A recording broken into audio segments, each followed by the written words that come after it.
Ya, bertemu lagi dengan saya di materi masih bab 7 yaitu saluran transmisi, di mana pada video kali ini kita akan melihat bentuk persamaan gelombang pada saluran transmisi dan analoginya dengan persamaan gelombang pada gelombang datar.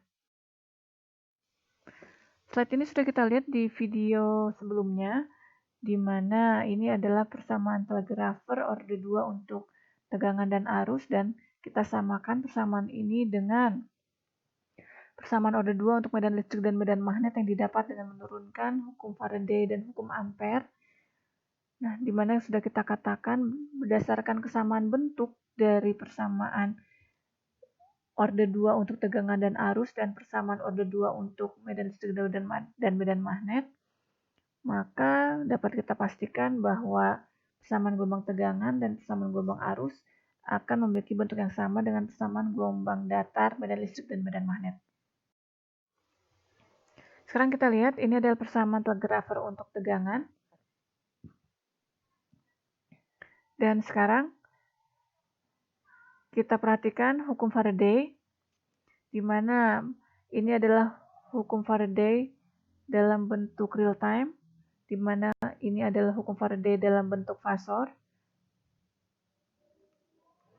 Jika kita turunkan hukum Faraday dalam bentuk fasor, akan kita dapatkan persamaan ini, dan kalau kita bandingkan, maka untuk persamaan telegrafer tegangan akan kita bandingkan dengan hukum Faraday. Dan sekarang mari kita lihat persamaan telegrafer untuk arus, dan kita bandingkan dengan hukum Ampere. Hukum Ampere dalam bentuk real time, dan ini adalah hukum Ampere dalam bentuk fasor. Nah, sekarang mari kita bandingkan. Ini adalah persamaan gelombang tegangan dan arus pada saluran transmisi. Jika dibandingkan dengan persamaan gelombang datar untuk medan listrik dan medan magnet, maka dapat kita simpulkan bahwa tegangan sepadan dengan EX, arus sepadan dengan HY, sedangkan G plus J omega C sepadan dengan sigma ditambah J omega epsilon, sedangkan R plus J omega L sepadan dengan J omega mu. Sekarang mari kita lihat persamaan gelombang datar medan listrik dalam bentuk fasor. Bisa kita tuliskan sebagai berikut. Berarti sekarang persamaan tegangan pada saluran transmisi dapat kita tuliskan sebagai berikut. Bentuknya sama. Di sini kita melihat ada konstanta propagasi gamma yang besarnya dapat kita lihat seperti ini. Ini setelah kita pelajari di bab 3 di medan 1. Berdasarkan keterangan ini, maka besarnya konstanta propagasi pada saluran transmisi adalah J omega mu diganti dengan R plus J omega L, dan sigma ditambah J omega epsilon diganti dengan G plus J omega C. Dan sekarang kita lihat, medan magnet adalah medan listrik dibagi dengan eta, berarti sekarang arus adalah tegangan dibagi dengan Z0. Eta adalah impedansi intrinsik medium, sedangkan Z0 adalah impedansi intrinsik saluran transmisi. Besarnya eta untuk gelombang datar dapat kita lihat pada slide, sehingga besarnya impedansi intrinsik untuk saluran transmisi adalah akar dari R plus J omega L dibagi G plus J omega C. Nah, sekarang mari kita lihat di bab 5 kita telah mempelajari jika kita memiliki dua buah medium dengan karakteristik yang berbeda, jika ada gelombang datang yang menumpuk perbatasan, maka di perbatasan ada sebagian yang dipantulkan dan sebagian yang diteruskan. Dan hal ini juga berlaku pada saluran transmisi.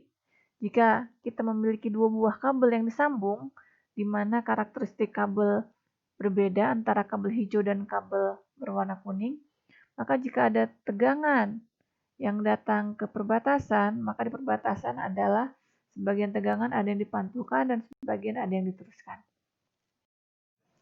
Sekarang jika kita memiliki tiga buah medium, seperti yang pernah kita pelajari di bab 5, di mana jika gelombang datang berasal dari medium 1, maka kita harus menentukan terlebih dahulu titik pusat koordinat di tiap medium, O1, O2, O3.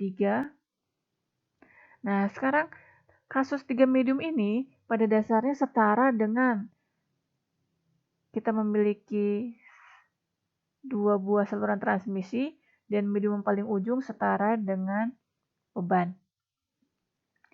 Nah, gelombang datang berasal dari sisi kiri yang dinyatakan dengan adanya generator dan hambatan dalam generator.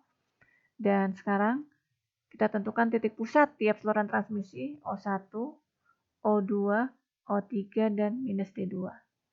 Dan cara pengerjaannya dapat kita lihat di slide berikut ini. Ini adalah review apa yang pernah kita lakukan di bab 5. Kita menghitung terlebih dahulu dari titik O3, di mana pada Z topi O3 besarnya impedansi medan totalnya adalah eta 3, di mana ini sama dengan Z topi O2, kemudian kita menghitung gamma topi O2, dan kemudian kita menghitung gamma topi di titik minus D2, kita hitung Z topi di minus D2, dan ini sama dengan Z topi di titik O1, dan selanjutnya. Nah, sekarang bagaimana kasusnya dengan saluran transmisi? Sama kita menghitung dari titik O3 terlebih dahulu, di mana Z topi O3 berarti sama dengan ZL dan si beban, impedansi beban, dan ini sama dengan Z topi O2. Selanjutnya, kita hitung gamma topi O2 sama dengan Z topi O2 dikurangi impedansi karakteristik dari saluran transmisi yang kedua, dibagi Z topi O2 ditambah impedansi karakteristik dari saluran transmisi kedua. Selanjutnya, kita hitung gamma topi di titik minus D2. Kemudian kita hitung gamma Z topi di titik minus D2 dan selanjutnya. Dan kalau kita lihat, semua cara yang terlibat di bab 7 ini sama seperti yang di bab 5. Terima kasih atas perhatiannya.